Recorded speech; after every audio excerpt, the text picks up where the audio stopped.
دوستی از برای خدا برادران یک دوستی هست که پاینده این با شرایطی ما کار ندارم. من مالدارم بی پولم، ببین آبرو دارم بی آبرویم، بچه کیم کسی هستم نیستم دیگر. این دوستی از برای خدا اینجا در با این کارو یگان وابستگی نداره. از دوستی ها را دیدیم که اون میگه جناب نیشاپوری گفت که آخی دوستان سه نوع انگر بدانی که نانیان زبان. ببین آدمی مؤمن باشه دوستی کن، غیر مؤمن قطعی معامله بکن، دادگیری بکن. یکی دوستی چیزی دیگره، معامله چیزی دیگره. برای میگه بسیار صحبت خوبه به در جانب حضرت که اگر ما برادر دیگر را به خاطر خدا دوست بداریم، الله را چی گفت؟ وجبت محبتی، لازم شد بر من. الله میگه که من تو را دوست بدارم. شما محبای خدا، دوستدارهای خدایین وقتی که به خاطر خدا یک کس را دوست میدارید. این بسیار مهمه برادر عزیز. دوستای از برای خدا و دوستای هستند که گفتم که اینها شرایط امکانیت نگاه نمیکنن. در همه دور زمان بگیم در پهلوی تا همچنان همین شخصی را که دادر امام محمد رسول کرده است، همچنان این هم گفت از برای آنهایی که به خاطر من میشینند دوستشان میدارم. ولی همین جنم برای کی؟ همین برای چی هست؟ میگه همین نشستی ما آیا به خاطر خدا نیست؟ بله به همون خاطره. اینجا یکون مصلحت پیشکی نبود. اینجا ما دعوت نکنیم بیم بچه ها همینجا یک پرابلم یک برادر حلش کنیم.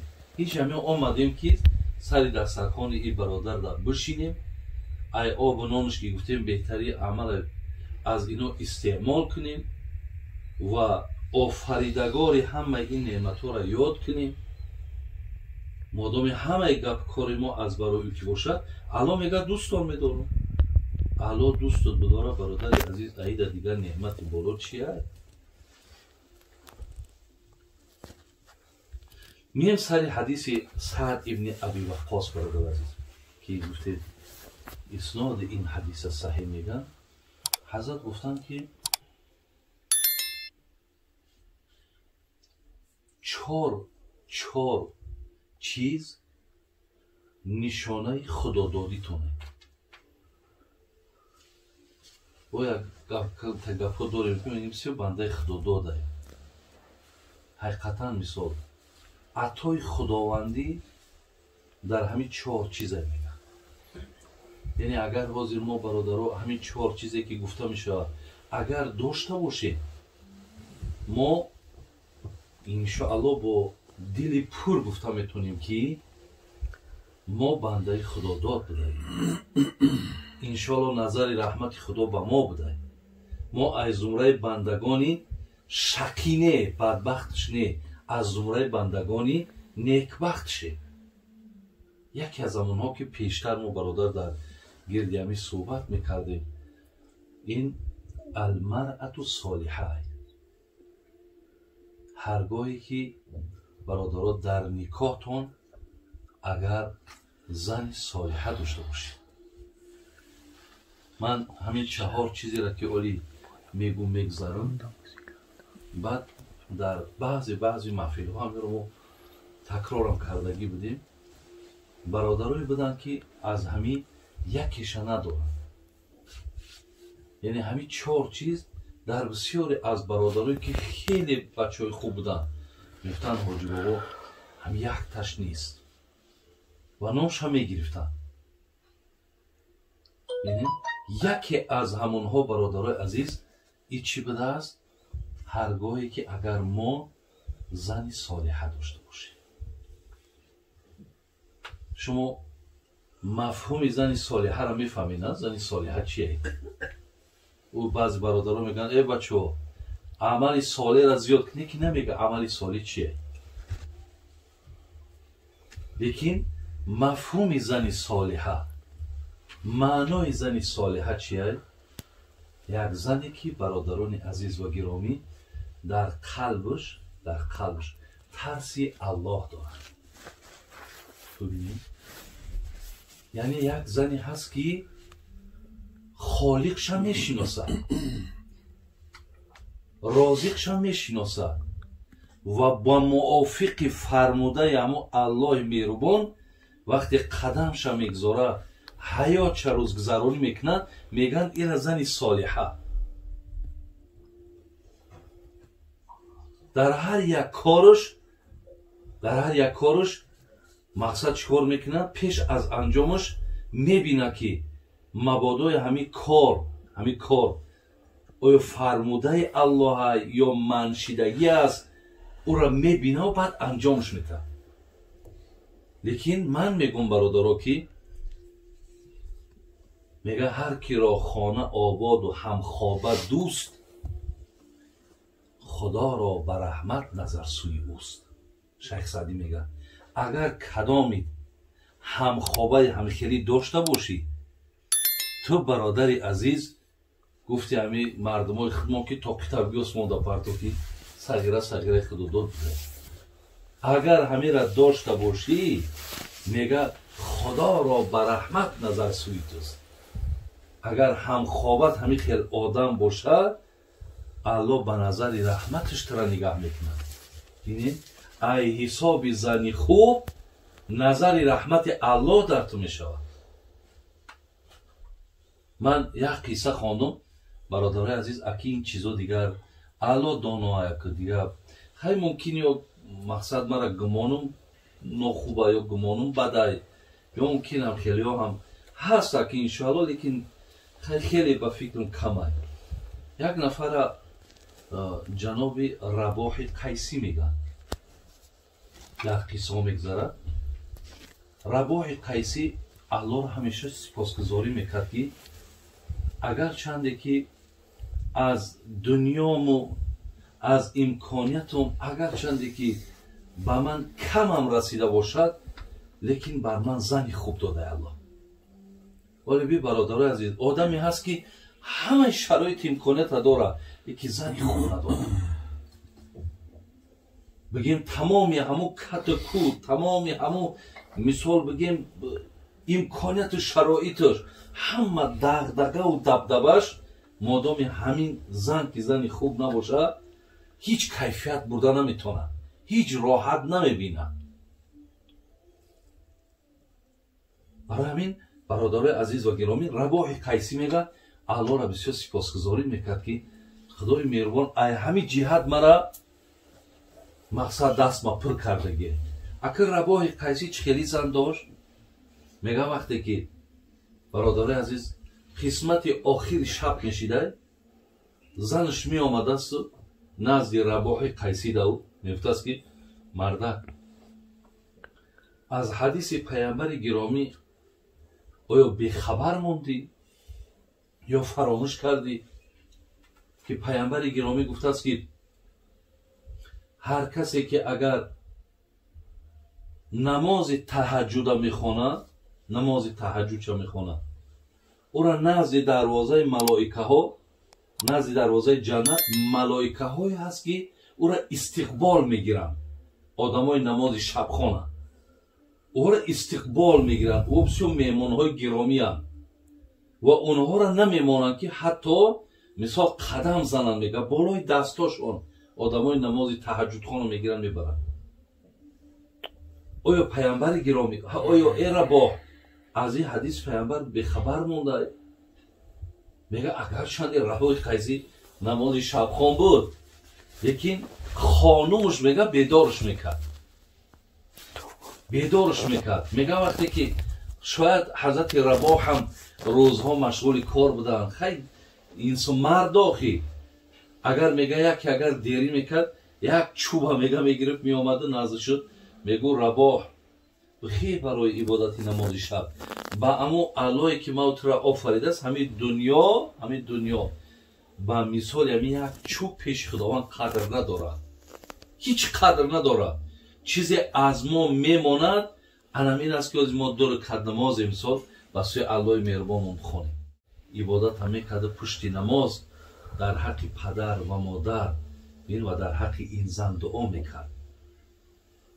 دعا میکرد که مقصد الحمدلله رب العالمین که بین که خانم من غم آخرت من میخوره. چقدر نیکنه وقتی زن بخیزه نماز تهجد بخونه یا بیا مردککش بیدار کنه بیا مردک نمیخیزی نماز تهجد بخونی. به نام خدا قسم هست خواهر من از تلفن ها وقتی سوالاشون رو گوش میکنم میگن که حاجی بابا دعا که همین مردک محمد در نماز ببینم دیگه یگون ارمان ندارم. مردک نماز نمیخونه. به نام خدا قسم همین دعا که همین مردک محمد نماز خون بینم این همین قدر آرزو دارم. هست ایتری زن ها هم هستن. برای همین ببین مثال چگونه یک زن های هستن که بعد از اینها برادرها چی فرزندای خوبی بیرون میشید. وقتی زن نماز شب خونه تصور کنید، وقتی زن پایبندی مثال طهارت باشه، وقتی کوشش کنه که یگون معصیت نکنه، اینها وقتی با دیگر جمع میشوند از بین اینا میدونید چقدر فرزندای خوبی بیرون میشود، فرزندای نیک بیرون میشود. یک نفری را به نام زینب میگن، فرزندی بنت حدیر. میگه یک شوهر داشت به نام شریح قاضی. اکال بیننده مقصد چی است؟ میگه همین حاضر عروسای ما رو بگیم که دامادای ما چی خیلی. میگه وقتی زینب شوهر کرد نزد همین شریح دا آمد و آلی دست درازی نکردم، دست درازی نکن آمد. میگه طرف همین شریح گفت که مرده گفت همین روز برای من بسیار یک روزی گرانی هست، بسیار یک روزی وزنی هست. من بسیار یک مسئولیت وزنی به ذمم گرفتم. یعنی مقصد آیا از عهده شوهرداری میبرم یا نمیبرم؟ مردک مقصد من آمدم، من از خصلت‌های تو آگاهی ندارم، من از اخلاق تو چیزی نمیدونم، ولی یک سوال دارم، چی کار کنم که تو از او راضی میشی و از چی کاری من تو راضی نیستی؟ بین همون چیزایی که ترا خوش میاد مرا بگو. از چی کاری که خوشت نمیاد اونها را مده بگو، تا که من مقصد کاری کنم که همیشه چی باشد؟ همیشه در رضاگی تو باشد، در خوشنودی تو باشد. میگه وقتی شورای این سخن از زینب از بگیم خانم شنید، گفتش که کدام کارها برای من خوش میاد، کدام کارها برای من خوش نمیاد. بعد از آن میگه گفت زینب من الله را سپاسگزاری میکنم که مقصد این سخنهای زیبا را ایدهانت من شنیدم، لیکن منم در پیش تین وعده میتونم که اگر دیگه مردها زنهاشون میزدگی باشند برای من زدن زینب حرامه. اگر به شرط مردهای دیگر زنهاشون اگر حقارت کنن برای من زینب حقارت کردن حرامه. چی یک عجیب یک پیشکی مقصد چی مصلحت‌های خوب میکردن و بعد خانه بگیم زندگی رنگ یک گل میشه. بیچاره پاش مانده نمانده عروس در خانه که تلاطم سر میشه، جنجال ها سر میشه، حقارت ها سر میشه. این طرف مقصد بگیم ای طرف عروس یک، ای طرف داماد دیگر، و با این طریق خرخشقتی ای کجا زندگی و ای کجا آسودگی میبینی دیگر. وقتی میان باید دیگر چی مصلحت های خوبی میکنن برای که برادر عزیز خاص همه کارشونه از برای الله که میکنن، انا بعد همین چیزا چی میشن؟ این چیزا بعد فایده زندگیشون میشن. یکم چیزی که برادران نشانه بگیم یا خدادادی ما بده همین بده، هر کسی که اگر زنی صالحه داره، زنی صالحه داره. شیخ سعدی میگفت زنی را که جهل است و ناراستی، ولی بین زنی اگر صالحه نباشه، یک زنی بسیار جهلش بسیاره، بسیار ناسپاسیش زیاده. زنی را که جهل است و ناراستی بلا بر سری خود نزن خواستی. تو وقتی اگر زنی را گرفتی که جهل داره، زنی را گرفتی که اگر ура дига ҳамин доим ай пишташ контрол кунӣ ки и бояд намозша бихона, ай пишташ контрол кунӣ ки доим мақсад дар як кори дуруст ҳалол бошад. вақте ин хел ки бошад мегӯяд ту зан нагирифтӣ, ту як офат як балоро ба сари худ овардӣ. дигар чизе ки бародарони азиз нишонаи бигем худододии мо аст, ин чӣ будааст? мега ҳар гоҳе ки агар шумо дорои ҳамсояи хуб бошед, ҳамсояи хуба, вале якум хай и даврои охир ба филм дига ҳамсоягариам намондаи ӯ замоное ки накмо абуқа хай пирам нестем қаёшам нестем, не ки ёд дорем ки ҳамсоя хонаи ҳамсоя меомад мешишт бехабар, ҳамеомад медромад, баъди шом меомад мешиштанд, занакшам мешишт, мардакшам меомад мешиштанд, ҳамин чиам надоштем охир. ҳамон даве ки дастархонмона мешиштанд, суҳбатҳомона мекардем, ба худо ҳамсоя дар ҳамсоя хай наҳоҷибо бо одами калонсол аз мода бо медонанд чӣ хел рафтуомадои хуб буд, бо якдигар чӣ қадр меҳру муҳаббат буд. ман ёд дорум бародарои азиз, ҳамсояе ҳамин пеши падари мо омада буд. ак падари мо одами пулдору вазифадор набуд, лекин ба ҳар ҳол хай мардуми пеш бо захира мекарданд маблағ. омад гуфт 1000 сум дар кора, чин 1000 сум хела пул буд. ихери набуд ки ман надорам, ман наметавонам. ҳамин дарав оварда ҳисоб карда онҷо пешакшда дод, ина 1000 сум. на ай тарафи ӯ фанду фреб буд, на ай тарафи ино мақсад ягон, яъне ҳамаи корро алҳамд дилои ниятҳои неқатӣ. ҳамин ҳамсоядориҳои аҷиб буд охи. ана мо ҳамсоядориҳои пештар ба мувофиқи анами тиб шариат буд. ин ҳозир агар як ҳамсоя дар тиктик аба чӣ гап шида бошад, чӣ мегуфта бошад, бовар хавотир мешавад ки ҳамсоя чӣ вақт хонаи мо омадааст. ҳозир ҳайрон мешавӣ, мепурсиш ҳамин шишта ҳамсоя тинҷаи чи ҳеҷ нем ҳамсоя хабаргирӣ ома бичора хая ҳақ дора, як медора, як авопсӣ мекунад. ида ҳақ дорад ҳамсоя бедаъват ҳам бияд, ягон ҷои гуноҳш нест. лекин анҳамин чизҳо бародаро аз мо шумо рафт. ба худо қасам, ака қасам хӯрдам, немо мешиштем сари тавақда, немо лапша доштем, лапша буду, картишка буду, гуфтем пиёва буд охир. ҳамин чинякша мегирифтем, даро хонаи ҳамсояда мебурданд, медоданд, баъд меомадем мешитему хӯрокмона мехӯрдем.